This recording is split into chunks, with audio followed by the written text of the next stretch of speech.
Students, তোমরা যারা ফিলোসফিতে honours নিয়ে সেমিস্টার 6-এ পড়ছো, তোমাদের আমি কিছুদিন আগে সিসি 13 থেকে 15 মার্কসের কিছু ইম্পর্টেন্ট কোশ্চেন দিয়েছিলাম।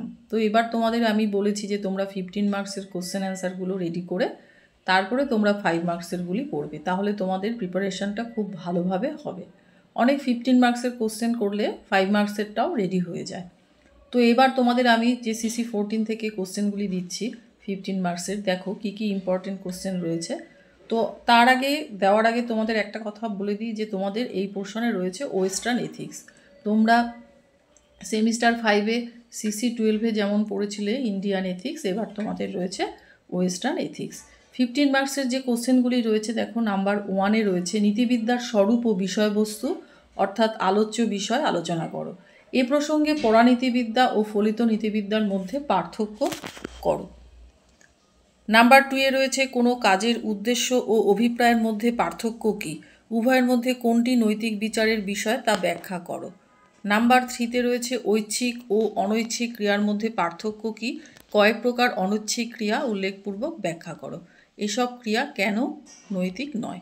তো এই যে 3টে কোশ্চেন দিয়েছি তোমাদের, এই 3টে কোশ্চেন কিন্তু খুব ইম্পর্টেন্ট, 3টের মধ্যে একটা আসবেই। 3টে কোশ্চেন তোমরা আগে পড়বে।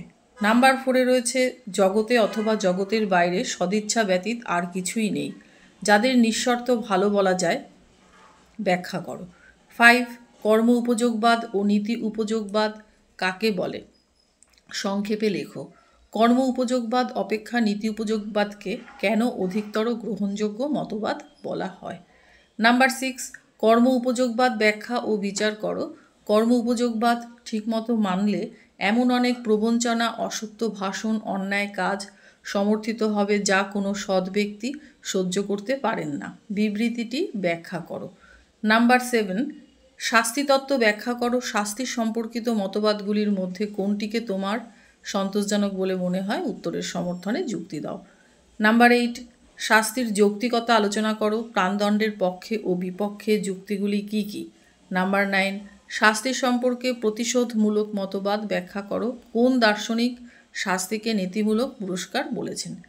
তো নাম্বার 7, 8, 9 এই যে শাস্তি থেকে আমি যে 3টে কোশ্চেন দিয়েছি, এই 3টি কোশ্চেন তোমরা খুব ভালো করে পড়বে। এখান থেকেও তোমরা একটা কোশ্চেন কমন পেয়ে যাবে। এরপরে তোমরা 4, 5 আর 6-এর কোশ্চেনগুলি পড়বে। ওই কোশ্চেনগুলো ইম্পর্টেন্ট, কিন্তু বেশি ইম্পর্টেন্ট আমি বলে দিলাম 1st, 2nd, 3rd আর 7, 8, 9। তো এইভাবে তোমরা পড়ে যাও, আশা করি তোমাদের প্রিপারেশান ভালোভাবেই হবে।